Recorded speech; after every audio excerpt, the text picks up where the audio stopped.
मध्य प्रदेश में 230 में से कितनी सीटों पर ओबीसी कैंडिडेट लड़ाए? ये भाषणबाजी बंद कीजिए, बहसबाजी बताइए जरा, अधिकारों की लड़ाई है। हमने कहा विश्लेषण के शो में बैठी है, उत्तर दीजिए आप। मैं बता देती हूँ, बताइए 230 में से कितने टिकट दिए? सुनिए शांति से, आप लगातार बहस मत कीजिए, मैं आपसे बहस करने 230 में से कितने टिकट ओबीसी को दिए? सुनिए, नहीं तो आप हटा दीजिए, आपने बुलाया डिबेट में, मैं जबरदस्ती नहीं 230 में से कितने टिकट ओबीसी को दिए? आप लगातार बोले जा रहे हैं। आप नहीं, आप मैं बता रही हूँ कितने। अरे सवाल तो दिए। अगर टिकट, मैं कह रही हूँ अगर टिकट की बात है, अरे इसी की तो लड़ाई है भाई साहब। हम कह रहे हैं हमें उतना आरक्षण दे दो जितनी संख्या। आपको तो ये नहीं पता। अरे मैं तो पार्टी से पूछ रहा हूँ ना, पार्टी का जवाब दीजिए। 230 में से कितने टिकट मिले? हाँ, मैं आप ही से इसी का जवाब दे रही हूँ, इसी का जवाब दे रही हूँ। आपने कहा कि पॉलिटिकल पंडितों का मानना है कि 50% से ज्यादा ओबीसी है। ठीक है, ये पॉलिटिकल पंडितों का मानना नहीं है भाई साहब शर्मा जी। ये मानना 1931 की जो आखिरी जातिगत जनगणना हुई उसके आधार पर 52% माने जाते हैं। तो अब जातिगत जनगणना कराइए, नहीं तो 2011 में जो कांग्रेस ने कराई 52% टिकट मिले साधना भारती ना, तो लड़ाई खत्म हो जाएगी। 52% टिकट मिले। 52 नहीं, जितनी संख्या है उतने मिलने चाहिए।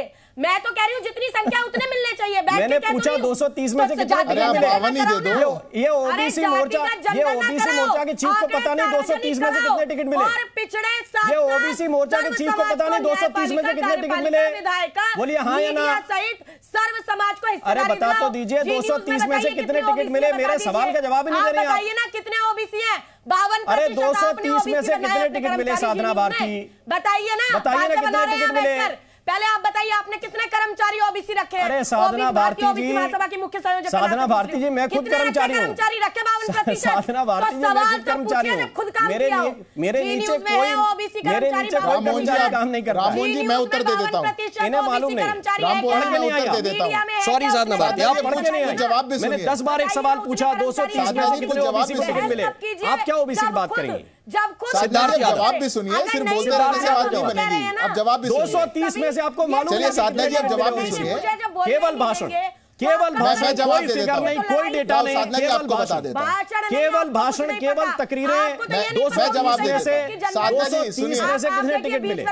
कितने परसेंटेज टिकट दे दिया? कोई उत्तर नहीं। सुनिए, जवाब कोई उत्तर ही नहीं है। जवाब दीजिए। नहीं चलेगा। मैंने आपको आधा घंटा दे दिया बहस के लिए। 230 में से कितने टिकट दे दिए ओबीसी को? मुझे जवाब तो दे दीजिए जी। उमा भारती जी को प्रधानमंत्री बना सिद्धार्थ यादव जवाब दे रहे हैं। एक प्रधानमंत्री ओबीसी वर्ग से बने मोदी जी, उनको तो आप गाली देने से थकते नहीं, उनकी तो पूरी जाति पर गाली दे रहे हैं। क्या ओबीसी को आप किस ओबीसी की हितैषी? ठीक है साधना भारती, आपका टाइम, ओबीसी आपने पर्याप्त टाइम ले लिया, आपने उत्तर दिया ही नहीं। पूरी जाति अभी गूगल कर लीजिए, मदद मिलेगी आपको। अरे सारे आजादी के बाद से जवाब दीजिए। भारती जी को रखा गया, क्या उमा भारती? अब साधना जी, जवाब भी सुनना पड़ेगा, सिर्फ बोलते रहने से बात नहीं बनेगी। उमा भारती जी को बना दीजिए प्रधानमंत्री कह रहे हैं आप, और मोदी जी को बना दिया, उनको तो मौत का सौदागर बोलते हैं, नीच बोलते हैं, उनको तो जाति के लिए नीच, गाली, क्या क्या नहीं बोला, राक्षस बोला आपने। और अब आपको याद आ रही है कि उमा भारती जी को बना दीजिए। अरे मोदी जी को छोड़ दीजिए, ओबीसी वर्ग से ही है।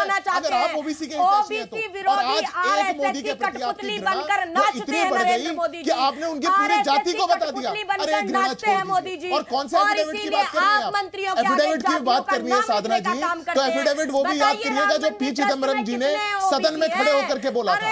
सदन में खड़े होकर के क्या बोला था उन्होंने बोला था, if we release the data of this caste census it will have dangerous consequences.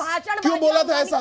जरा उनसे भी पूछिए जाकर, या पूछिए मध्य प्रदेश के नेताओं से। या एक काम करिए साधना जी, अरे बोलते मत रहिए, बात भी सुनिए। एक काम करिए, राजस्थान में जाइए, और मैं एक बात बोलता हूँ राममोहन जी, आप साधना जी राजस्थान में जाइए और अपने नेताओं से पूछिए कि आप दोनों को रोकना चाहता हूं साधना भारती, प्लीज थोड़ा। सिद्धार्थ यादव, आप भी थोड़ा सा, मैं वापस आऊंगा आप दोनों के पास वापस आऊंगा।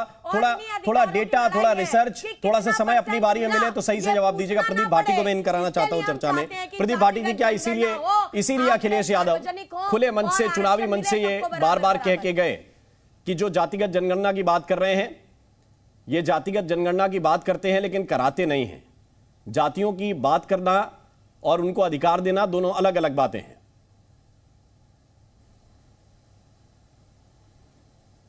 धन्यवाद राम जी। देखिए, पिछड़ा वर्ग ने लगभग 70 साल की लड़ाई लड़ी है और अभी भी पूर्ण रूप से मंडल कमीशन की सिफारिशें भी लागू नहीं हुई हैं। हमने चाहे वो जनसंघ के समय से लेके भारतीय जनता पार्टी के समय तक, आप देखेंगे सन 89 में कैसे भारतीय जनता पार्टी ने विरोध किया और पहले उससे पहले जनसंघ का भी यही रुख रहा। उसके बाद आपने 2006 में कुछ सिफारिशें लागू हुई, 2011 में जैसे आगे बात बढ़ी और 11 के बाद 14 और फिर 18 में फिर दोबारा कहा गया कि भारतीय जनता पार्टी की तरफ से कि जाति जनगणना होनी चाहिए, और उसके बाद वो फ्लिप एंड फ्लॉप चलता रहा। उससे आप भली भांति वाकिफ हैं। देखिए, सिर्फ राजनीतिक हिस्सेदारी की बात नहीं है राम जी। अगर राजनीतिक हिस्सेदारी है तो हम सिर्फ इलेक्शन की बात करेंगे, उससे अलग भी चीज़ है वो सामाजिक और आर्थिक न्याय की भी बात है। जिस तरह से सामाजिक न्याय की और में पिछड़ा वर्ग और दलित भाई बहन पीछे छूटते चले जा रहे हैं और पुरानी रूढ़ी और पारंपरिक जो जड़ें हैं वो और गहरी होती जा रही हैं। आप ये देखेंगे कि किस समय अभी भी आज भी इतनी सारी चीज़ें हैं जिन पे बहुत दलित भाइयों का अभी भी हक नहीं माना जाता है, और वो सारी चीज़ें बहुत पुराने तरह से आज ज़ी न्यूज़।